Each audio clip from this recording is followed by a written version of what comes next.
Well, let's follow up on the government's plan here for trying to deal with these blockades and how to bring them to an end. Some serious questions to be asked. Is negotiation and buying time the right way to go, or should there be a forced end to these blockades? Pam Demoff is an Ontario MP and the Parliamentary Secretary to the Minister of Indigenous Services. Todd Doherty is a Northern BC MP, the transport critic for the official opposition Conservatives.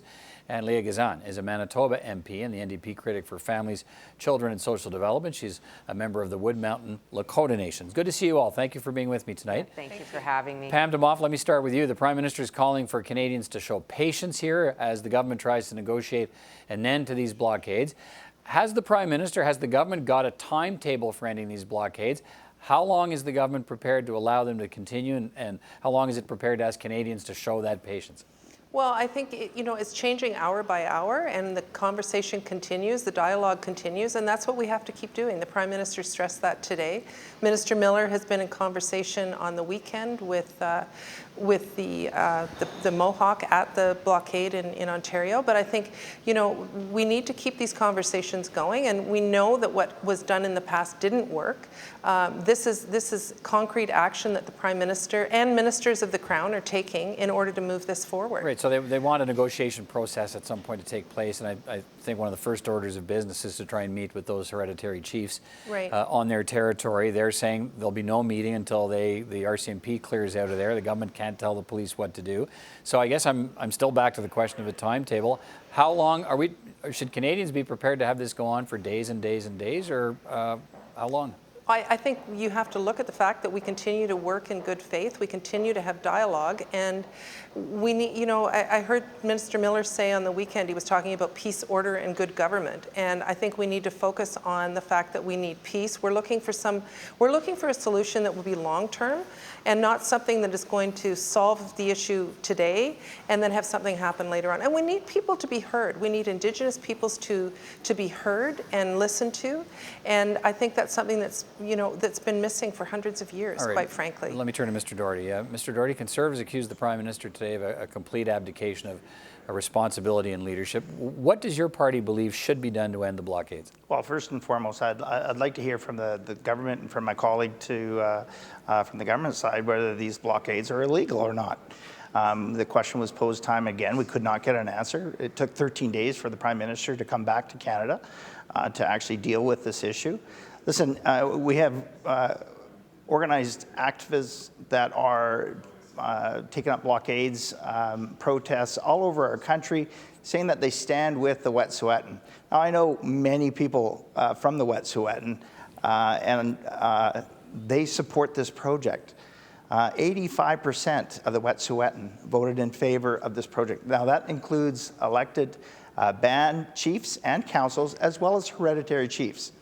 If you look at this project, Peter, if I can, over $875 million worth of projects have been awarded to local groups, many of them joint venture groups with Indigenous peoples. Over 400 Indigenous people are employed by that project today. And what we've seen over the last 13 days, by the lack of leadership shown by our Prime Minister, is that he has emboldened these paid activist groups, these foreign groups, to really take a stranglehold on our economy. I agree with dialogue.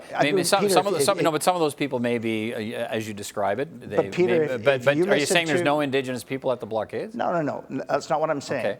It is a very small group, and if you listen to the hereditary chiefs and some of the band councils and chiefs and the people that are there, they're saying that they don't even know the people that are there. As a matter of fact, if you use the words of Troy Young, who is a Witsett First Nation, whose family has contracts with the Coastal GasLink. He said, I really wish both sides of the story would come out. When people say that they're standing with the Wet'suwet'en, who are they standing with? Leah Gazan, what are your questions for the government here about how they can find a resolution to this? What's your party proposing? Yeah, so I mean, I was really disappointed in the Prime Minister's speech today. I think, we were left with many questions. He didn't really give any sort of clear answers about how he is going to deal with this. But let's not forget where this has come from. For over 150 years, consecutive Conservative and Liberal governments have had an opportunity to deal with long-standing land issues with Indigenous people. Over 150 years, in fact, in the Ganazadagi territory with the Mohawk peoples, that's been over 300 years of trying to resolve long-standing land issues. We now find ourselves in this situation again. I agree with our leader. Escalating this situation, we have a history of this. Oka, Guffison Lake. We don't want to escalate this situation further by bringing in the RCMP. What's the solution then? What's the solution? Well, I think absolutely the first step is dialogue. I was really disappointed with the Prime Minister. The Wet'suwet'en hereditary chiefs have requested a meeting with him. He is not going to be attending. It sounds like from the speech that he made in the House today that he's sending Minister Bennett. I think that he needs to take a leadership role in this. He needs to meet with the Wet'suwet'en leadership. He needs to meet with other authorities that are involved in this matter and come up with a solution that works. All right, Pam Demoff, others, including former Justice Minister Jody Wilson-Raybould, have suggested that today, that Justin Trudeau should get on a plane, pick up the BC Premier and head to Wet'suwet'en territory and show up and try and get this resolved. What about that? Well, Minister Bennett has said that she will meet with them. Obviously, they're waiting for an invitation from the Wet'suwet'en people for the meeting. But I get really frustrated when people say that there's no action happening. I don't understand why people don't recognize that dialogue is action, that having these conversations is action to resolve the issues. We fully recognize that this is an issue for Canadians, that for Canadian business, for schools, for hospitals, and not discounting that at all. But if there's no dialogue happening, we will not come to a resolution at all. But for a lot of Canadians watching, I mean, the flip side of that is that the dialogue okay to try and get a resolution, but a lot of them are, and we heard from Indigenous leaders today that Indigenous communities are starting to be affected too with a rail blockade. So, I mean, yes, dialogue is one thing, but there's still the action piece of people saying, okay, well, how long does the dialogue, and that's what I came back to my first question, how long does the dialogue continue while the blockade continues? Or is there a way to have the blockade end and the dialogue continue? But we've seen what's happened when we've used force, as Mr. Scheer was suggesting, that the government just used force to end these the challenges that we have with the blockades.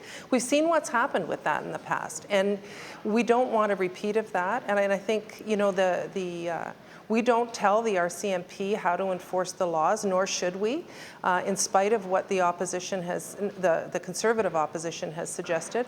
So I think we're going in the right way, and everyone in government is seized with this. Mr. Doherty, let me have you talk about that. Is it your view that police should move in and shut down these blockades? No, I think the rule of law should be enforced. We are a country that abides by the rule of law. Nobody is suggesting that How